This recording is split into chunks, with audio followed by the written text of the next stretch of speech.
Hello mga kapako kasari, good morning po sa inyong lahat. Welcome back to my YouTube channel.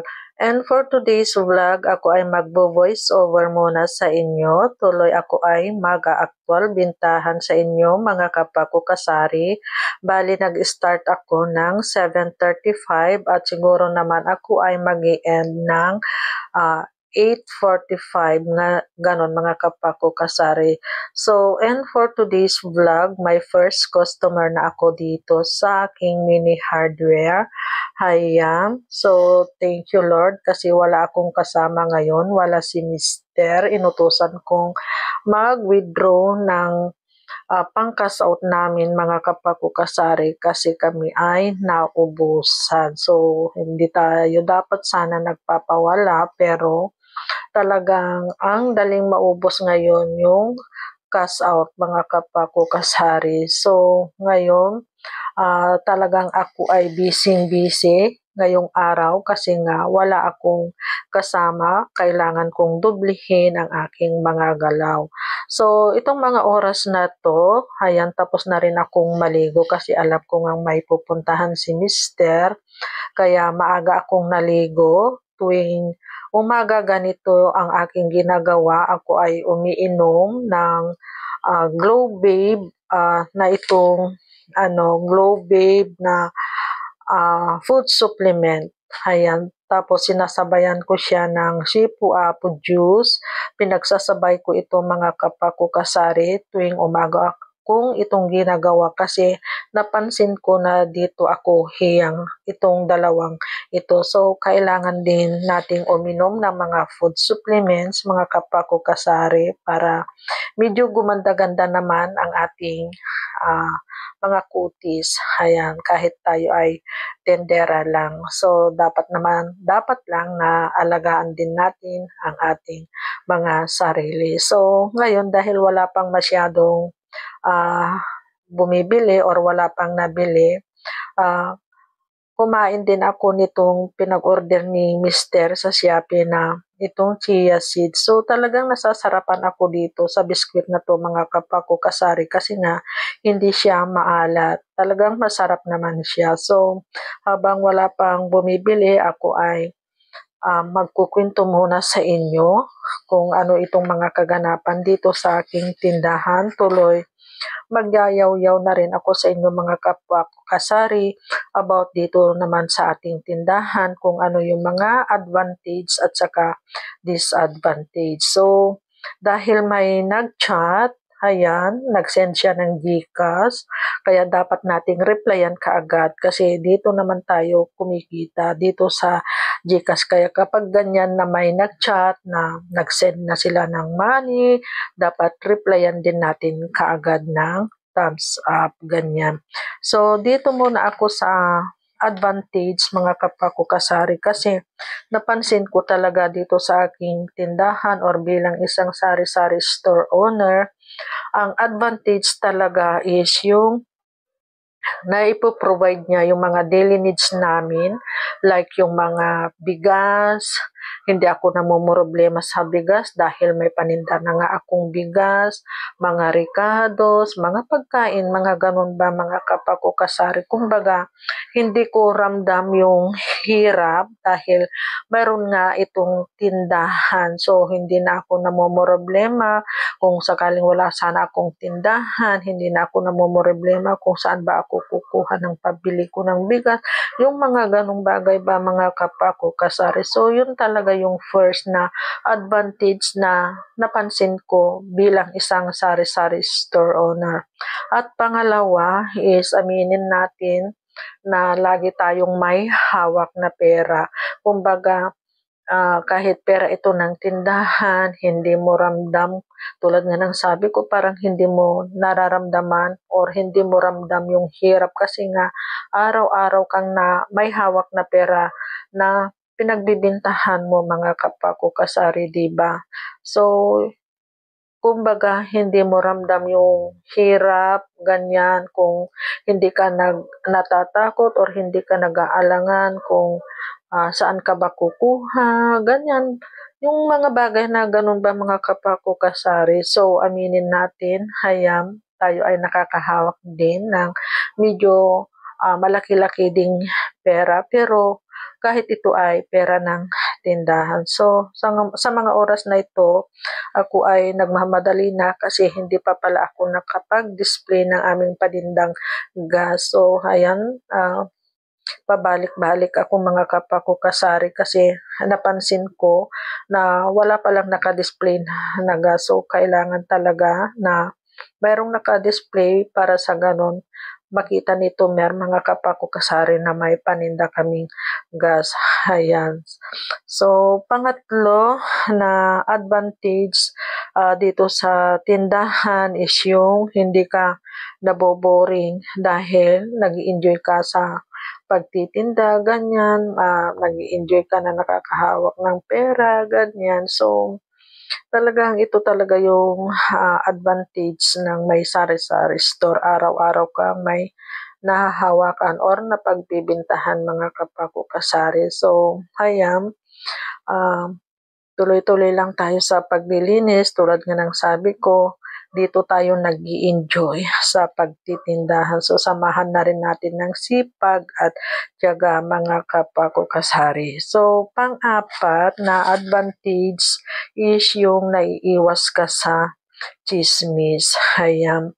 Hindi, nandito ka lang sa loob ng iyong tindahan, hindi ka nakakapasyal, nakakapasyal ka man, minutes lang, hindi ka pwedeng magtagal na makipagkwentuhan ng ilang oras kasi nga may naghihintay sa iyo na tindahan. Ayan, so yan talaga ang advantage ng may tindahan or sari-sari store. Talagang hindi ka pwedeng makipagpintuhan or mangapit bahay mga kapako kasari para lang makipagchismisan or sasagap ng balita. Kung baga talagang nandito ka lang sa tindahan or taong tindahan ka lang talaga mga kapako kasari. Ayan, okay lang din naman yun kasi nga naiiwas ka sa chismis. So, ayan talaga ang isa pang advantage na napansin ko dito sa pagtitindahan mga kapako kasari. Ayan, busy na tayo sa pagwawalis kasi nga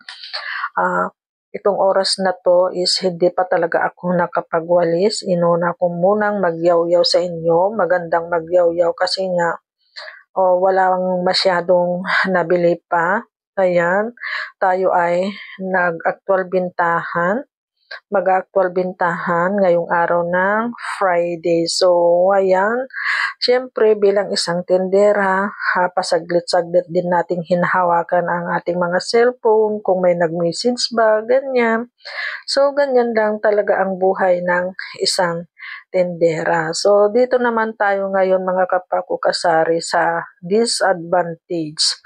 So, dito naman sa disadvantage, kung wala kang tindahan, wala kang trabaho, stress ang aabutin mga kapako kasari, diba? Yung ang hirap kaya yung wala kang nahahawakan na pera, ganun.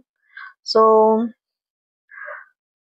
ang hirap yung ganun nang parehas kayong mag-asawa na walang trabaho, gusto mong bumili ng pagkain, ayan, pabalik-balik na ako dito sa aming mini hardware. Pang ilang tumer na ba to? Second customer na, pangalawang tumer na ito mga kapako kasari. So, tignan natin kung matumal ba or okay lang, so alright ang ating tindahan ngayon. So, nandito ngayon ako sa tindahan, ayan, nag-i-stretching, pangpaalis ng stress, tapos magpilas-pilas na rin ng ating mga paninda. Ayan, sabayan natin ng mga pagpilas-pilas habang wala pang bumibili. So, pangalawang disadvantage, ayan, ay kung wala kang nahahawakan na pera, stress ang aabutin, di ba? May gusto kang bilhin, hindi mo mabili kaya dahil wala kang ang pera.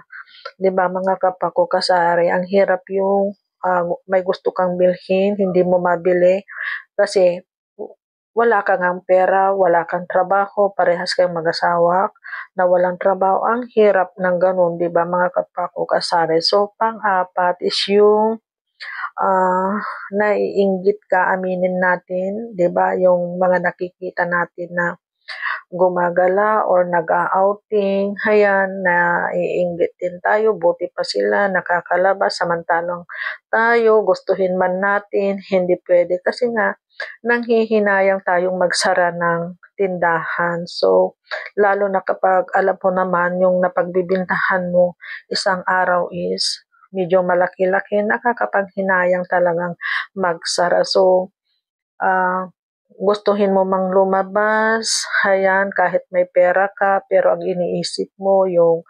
nakakapanghinayang yung magsarado ka, baka mamaya yung mga customer mo, sa kakasarado mo, panay ang outing mo, hindi mo alam yung mga tumer mo pala or yung mga suki mo pala ay lumilipat na sa ibang tindahan. So, ang hirap ng ganun mga kapako kasari. So, tayo bilang isang may tindahan, aminin natin, hindi tayo masyadong nakakalabas. Nakakalabas man tayo, grocery ang pinupuntahan natin, hindi sa beach tulad ng mga nakikita natin sa iba. So, ayan, aking ipagpapatuloy ang paglilinis mga kapako kasari. Ayan, talagang itong area na to is araw-araw ko talagang linilinis kasi nga dito nag-i-standby si Mister. Ayan, dito siya ano ng mga kita namin, dito siya nagre-rest, ganyan. Kasi tanaw na tanaw, dito sa area na to mga kapako kasari is tanaw na tanaw mo yung aming tindahan at saka yung aming mini hardware kung may tao man. Kasi dire-diretso nga ito mga kapako kasari, kaya kailangan talaga na malinis itong area na to, palaging malinis kasi kung minsan dito rin kami kumakain. Ayan, so saan na ba tayo? Sa disadvantage. So, pang-lima na disadvantage ng may sari-sari store is yung saan na ba tayo? So, yun lang yata mga kapako kasari. So, kung may hindi man ako nabanggit, idagdag nyo na lang mga kapako kasari. Paki-comment down below na lang para pag i-upload ko na to, mababasa ko kung ano pa ba yung mga hindi ko nasabi na advantage at saka disadvantage ng bilang isang sari-sari store owner mga kapako kasari. Ayan. So, patapos na ako dito. Ayan, balik ulit ako dito sa labas. Ayan, talagang dito sa labas maaga akong nagwawalis. Kung maaari dito ko talaga inuuna yung pagwawalis kasi nga kapag mga 8 o'clock or 9 o'clock na mga kapako kasari is tirik na yung araw. Napakainit dito sa harap ng aking tindahan. Kaya kailangan talaga maaga pa lang is nakapagwalis-walis ka na dito at sa daan mga kapako kasari. Ayan. So, anong oras na to? Mag-8 o'clock na pero tignan nyo, parang nandyan na yung sikat ng araw mga kapako kasari, kaya dapat bilis-bilisan lang talaga kasi mamaya na is talagang mainit na dito sa part na to. Ayan. So, tiyaga-tiyaga lang tayo sa pagtitinda or mga kapako kasari kasi nga maganda naman yung tubuan natin bilang isang tindera or ang hanap buhay natin is pagtitindahan. So, third customer ko na ito dito sa aming mini hardware mga kapako kasari. Ayan, so thanks God kasi nga dito sa aming mini hardware is hindi naman nasisiro yung palagi namang may bumibili, araw-araw naman na may bumibili. Ayan, so napakaganda talaga, napakalaking tulong din itong aming mini hardware sa aming sari-sari store mga kapako kasari. So, nandito ulit ako sa tindahan. Ayan, pang-apat na customer ko na to ngayong araw. So, ayan, naghihintay ulit ako.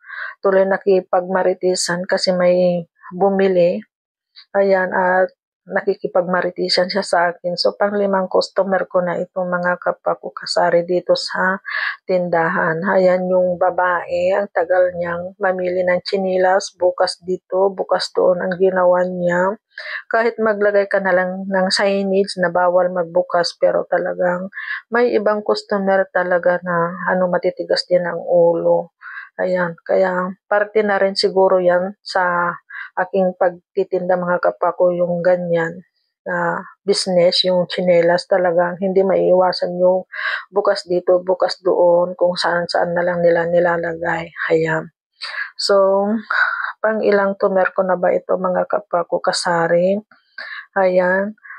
Talagang ang hirap mag-isa. Baka mamaya matampakan tayo ng customer lalo na kapag sabay-sabay, may bumibili doon sa hardware tapos may bibili pa dito sa tindahan. Ang hirap yung ganun. So, kailangan talaga yung kasama.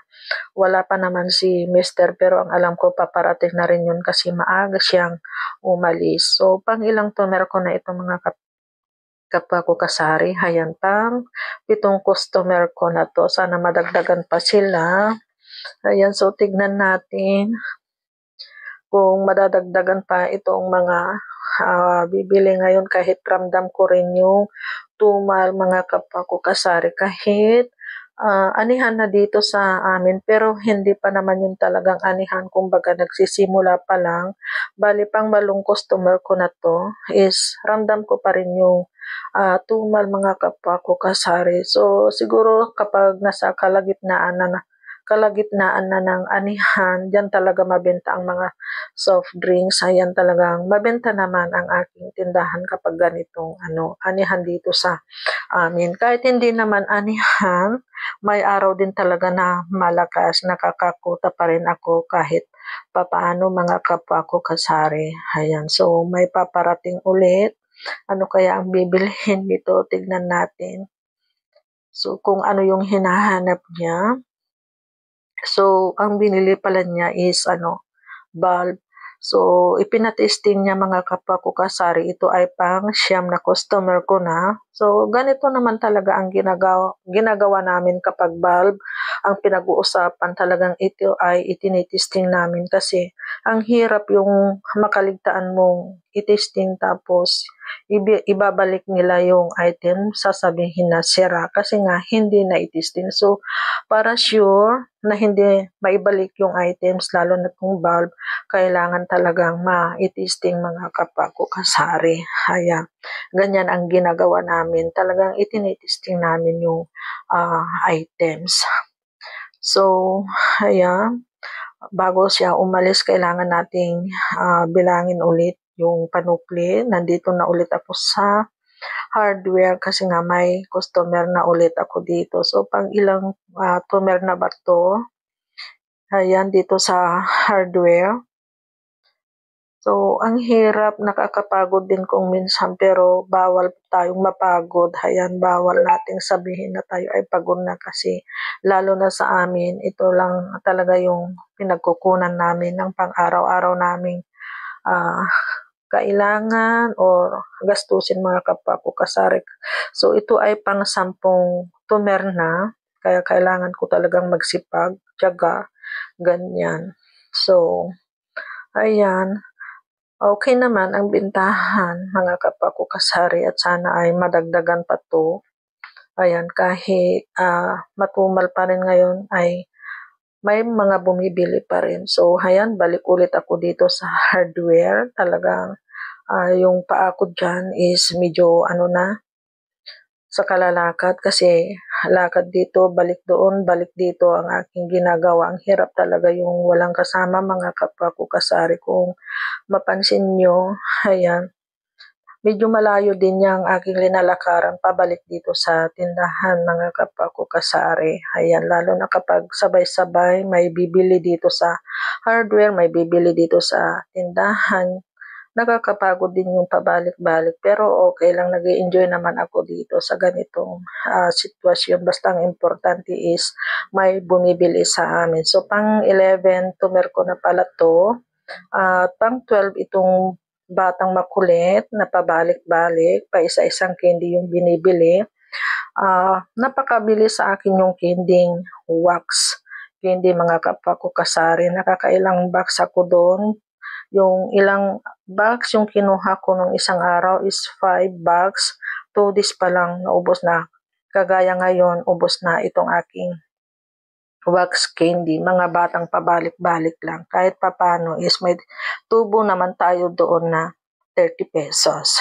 Ayan, kasi ang kuha ko ng isang box is 150. So, ayan, bumalik ulit ako dito sa mini hardware.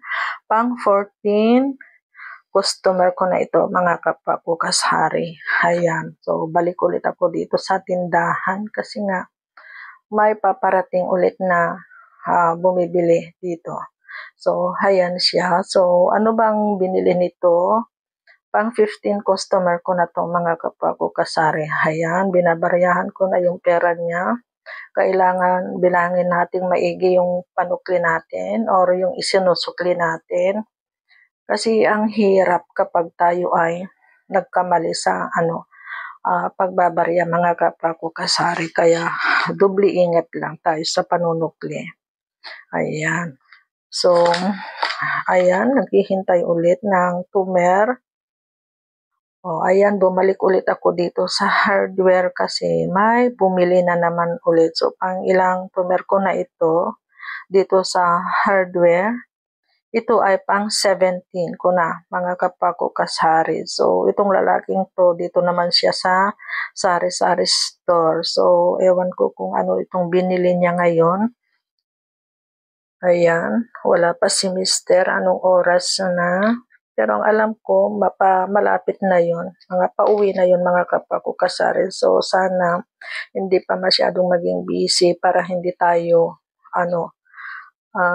maisahan ng mga kawatan na walang magawa sa buhay. Ayan, so